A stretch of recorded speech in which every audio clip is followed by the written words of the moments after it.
Hello everyone, and welcome to the new layout. The old layout still does exist. It's at my parents' house, but as I've moved house now, and I had a fairly big sized loft, I thought, I'll make a new layout just to keep the trains running and keep me in the hobby, really. So yeah, this is going to be a layout tour, plans for the layout, plans for the future, and any new stock and projects that I've been working on. So enjoy.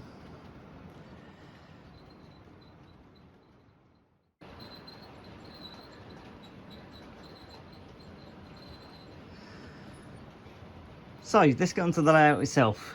It has 4 main running lines, and in the Fiddle Yard each running line has 3 lanes to go in, so that means I can run 12 trains if I wanted to. Not that I'm going to, but I would do if I could. The layout is built in a way that it can all be collapsed. It's all built in modules out of MDF and just basic wood. So if I do move house in the future, I do plan to take it with me. The Fiddle Yard is easily removable. I just need to take all the track down, and then the modules can come with me. Now my plans for this layout are quite simple. I don't plan on doing any scenery or any complex electrics to it or anything like that. This layout is purely because I do plan to move house in the future until we get to our final home. This layout is purely for running trains and things like that. Now the reason why I chose 4 tracks is so I can run more trains at once, and with it being a very simple exhibition style layout, it's very easy to run a few trains at once and manage it. Whereas on the old layout, where it was quite complex and there was 2 levels, I struggled at times to manage the trains, and and I'd often end up with derailments and crashes and stuff like that. I've taken a lot of time to make sure the track has been tested, as we literally have a derailment there. So one thing I have done is I've replaced all the old wooden sleepers with concrete sleepers. Now the old layout still does have all the track laid down, so it still is usable if I wanted to ever go back and use it. I just took up the Fiddle Yard in that and moved it over to here and used it in the Fiddle Yard over there. The rest of the main running lines have concrete sleepers, and I plan to use them in the future on future layouts. I've taken the time to test it and adjust it and tweak it to make sure every loco and every wagon runs fine. It's never going to run perfectly fine. There will be bits go wrong, but majority of the time it does run very smoothly. And again, that's something that where I wasn't as experienced in the last layout, I didn't really take the time to test it when I built it. I kind of just built it and then put scenery on it and then regretted it later. So that is something that I've worked on, and I've made change with this layout. So over to the right side of the layout, this is where the main junction is, and it's almost at the entry to the Fiddle Yard. Now as you can see, there are a couple of projects on the left hand side that I'm working on, and I've got a temporary rolling road with the DCC Concepts rolling road to allow me to test clean wheels and program all of my trains in. So there's obviously 2 crossover points, and then the main 2 points on either track, and then that means that each train can access each track whenever it likes. This was something that has always been a necessity for me, and even in this layout it was something that I thought was very much needed. The project here on the left is a project I've been doing for ages. It's creating a class 466 unit drag. Now I have got an old Connex Hornby class 466 which doesn't run very well because it was very terribly designed with the motor. I mean, hopefully in the future they re-release it, or someone re-releases it and makes a class 465, but for now what I've done is I've taken the motor out pretty much. I've connected it so it just free runs, and I've got a couple of 508 kits off of eBay to make the translator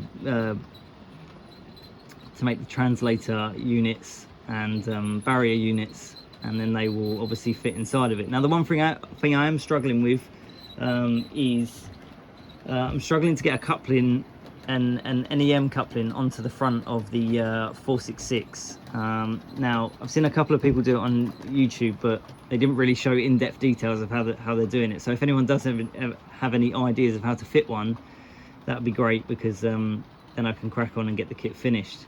Eventually the 508s will be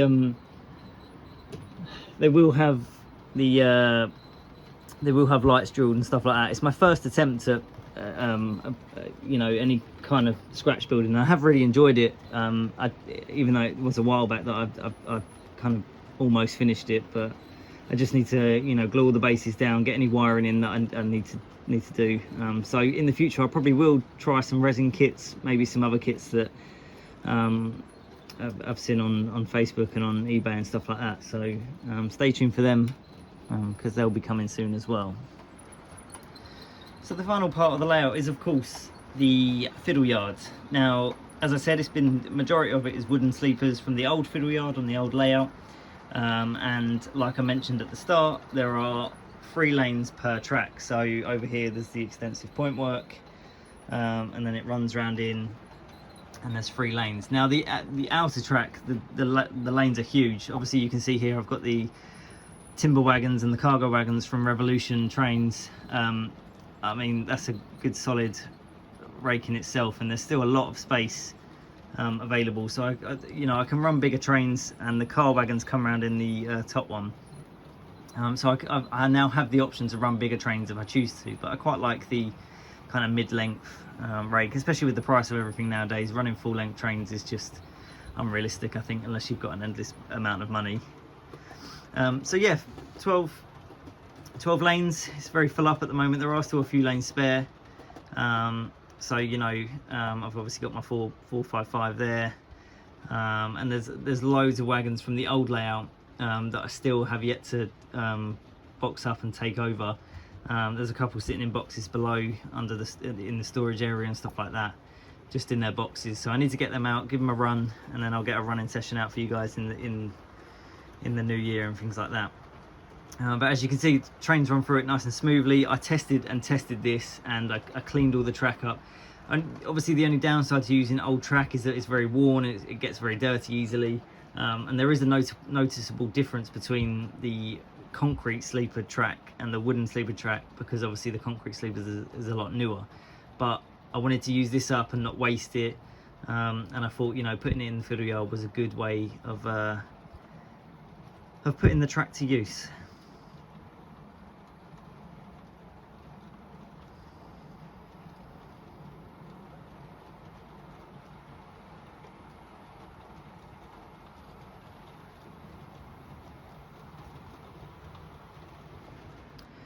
So there's been a few new additions since the previous update on the previous layout. I couldn't tell you which ones I didn't cover. Obviously you saw in my last video about the Revolution IPA car carriers. They were obviously a new addition.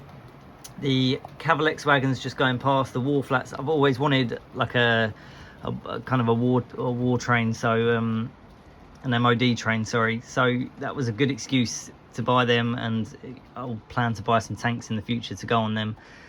This Bachmann Class 90 was also bought recently this year. That was to pair up with my other Class 90 you can see below. And if we move around into the Fiddle Yard, the only kind of other wagons that I've added are these I think they're JHA wagons from Dapol. Very, very heavy, like all Dapol wagons, but very nice. They run very smoothly. And obviously the timber wagons from Revolution. Now there are other ones I plan to get in the future, but for now that's kind of all we've got done, really. I had this, if you remember from ages ago, I had a Tata Steel Class 60. Now I didn't like that livery really, and I didn't want to get rid of it, so I thought, you know, Hornby don't do a DC rail freight Class 60, so I thought what better thing to do than to get it resprayed. So that's what I did. I got it resprayed up, and it now runs in a livery that actually runs down in the London area, because I still want to base it around kind of the southeastern London and keep it accurate to there. So when I do eventually get around to my final layout, you know, I've got all the stock ready, and we can just lay track, get all the wiring done, and get sorted. So this small section here in the middle, I did originally build on stilts. It has a slight incline, very, very slight. It's no issue for any of the locos or anything like that, but as you follow it around, it's all on stilts, because I did at one point plan to put scenery on the layout, and I thought, you know what, I'll have it on stilts and build it into like a South London kind of scene with, you know, the wall in and stuff like that, and the railway being above all the road and everything like that. So I built that into it with the plan of doing scenery. Then quite realistically, I don't think it was worth me doing it on this layout. So that's kind of stayed. It's a nice little feature. It adds a little bit of character despite there being no scenery. But that's why this part is on stilts. So there we have it. That is the new layout. Obviously, it's probably not, there's not going to be many layout updates. It's mainly going to be project updates and things like that, probably this year. As this isn't my final layout, this is kind of a temporary layout. It's a good temporary layout to have, but obviously I don't want to do too much work on it and have to take it all down if I do plan to move in the future. So I am staying in the hobby. The trains are still going to be running. There's going to be plenty of layout running sessions and things like that. If you do follow me on Twitter, and I probably will set up an Instagram account as well soon for the layout, then do give me a follow on there, because I do upload a lot of videos and pictures from the layout and new purchases and things like that. So I'm more active on there than I am on YouTube. But for now, thank you guys for watching. I hope you did enjoy the video, and I know a few of you have been asking for a layout update, so I thought I'd post it for you. And I hope you all had a great Christmas and a great New Year, and I'll see you in the next video. Thanks for watching.